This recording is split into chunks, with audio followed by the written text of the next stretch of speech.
Bonjour. Bonjour. Présentez-vous s'il vous plaît. Bon, moi c'est Mamadou Gaye. Je suis l'infirmier chef de poste de Ban Israël. Voilà. Ban Israël, c'est un poste de santé qui fait partie du district sanitaire de Diankémara. Donc, le poste de santé de Ban Israël compte beaucoup de villages. Ouais. Bon, au début, on comptait 25 villages. Mais maintenant, avec les découpages sanitaires, donc on n'a pas beaucoup de villages, mais on a beaucoup d'amont. Vous avez Beaucoup d'amont, parce que ici, pratiquement chaque famille, durant l'hivernage, crée une amont pour les activités agricoles. Maintenant, nous, on est obligé de les trouver sur place pour la prise en charge sanitaire. Vous êtes ici depuis plus de 10 ans.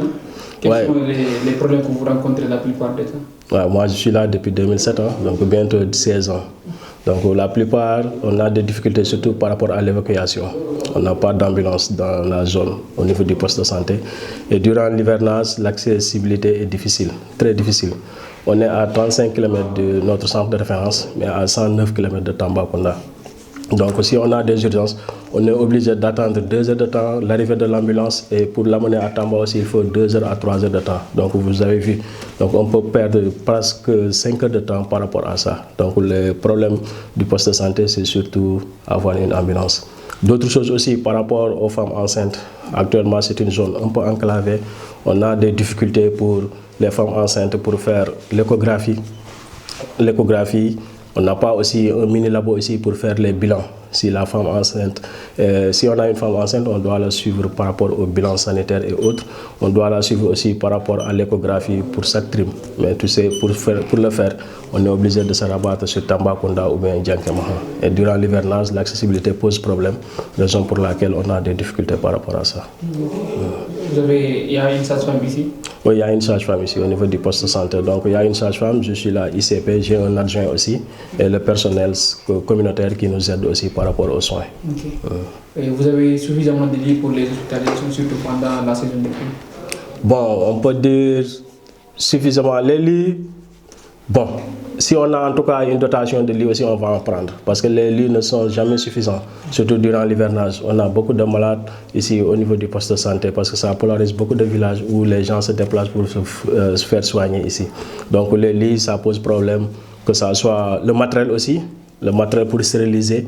Mais aussi même l'électricité pose problème au niveau du poste de santé. Nous, on voulait être dépendants. Si les gens pouvaient nous aider par rapport à l'électrification, un panneau solaire qui peut vraiment alimenter le poste à 24 heures sur 24, on est preneur.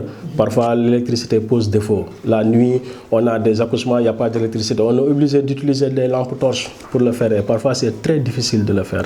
Donc, c'est des difficultés par rapport à l'électricité même. Si on pouvait être même indépendant par rapport à l'électricité, on est preneur.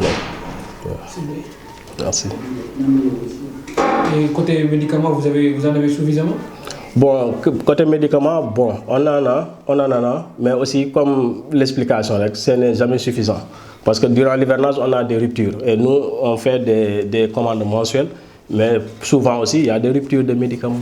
Il y a des ruptures de médicaments, raison pour laquelle il y a un dépôt de pharmacie ici qui nous aide au cas où le poste n'a pas de médicaments. On est obligé de se rabattre sur le dépôt du pharmacie qui est là, qui est privé, ça n'appartient pas au poste.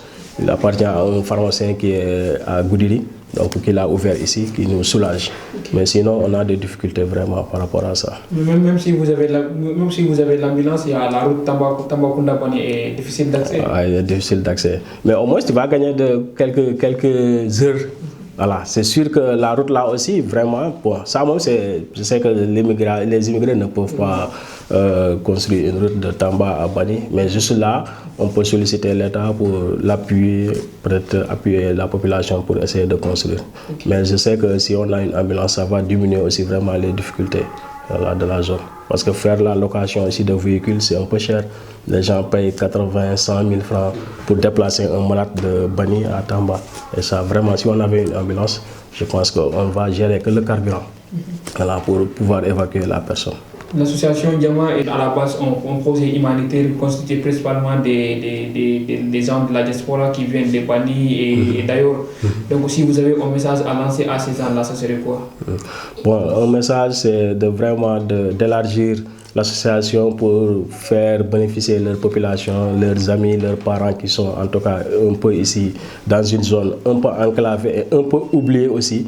Donc vraiment, si les gens peuvent faire quelque chose pour la population, ça serait preneur. Du côté de la santé, du côté de l'éducation, même les autres secteurs. Hein. Mais vraiment, surtout la santé, il faut que les gens pensent à la santé. Parce que tout ce qu'ils font, ils ne le font pas pour l'infirmier, ils ne le font pas pour le médecin, ils le font pour leur population. Tout ce qu'ils amènent aussi comme matériel aussi, le jour qu'on nous affecte, nous, on va tout laisser ici. Donc c'est la personne, il y a une continuité de service qui sera là. Donc il faut que les gens essaient d'aider la population par rapport à leur prise en charge sanitaire.